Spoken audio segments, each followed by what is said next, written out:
ইংরেজিতে কথা বলার ক্ষেত্রে আমরা অনেক সময় আই অ্যাম টু টায়ার্ড ব্যবহার করে থাকি এবং অনেক সময় আমরা ভেরি টায়ার্ড ব্যবহার করি।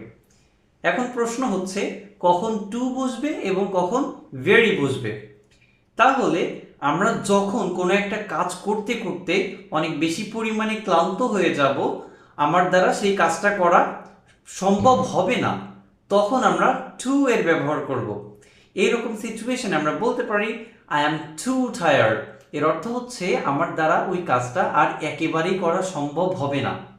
এবং যখন আমরা কোনো একটা কাজ করতে করতে টায়ার্ড হয়ে যাব, তারপরেও আমার দ্বারা কাজটা করা সম্ভব হবে, কোনো মতে আমি চালিয়ে নিব, এই ধরনের সিচুয়েশন আমরা এক্সপ্লেন করতে আই অ্যাম ভেরি টায়ার্ড এর ব্যবহার করে থাকি।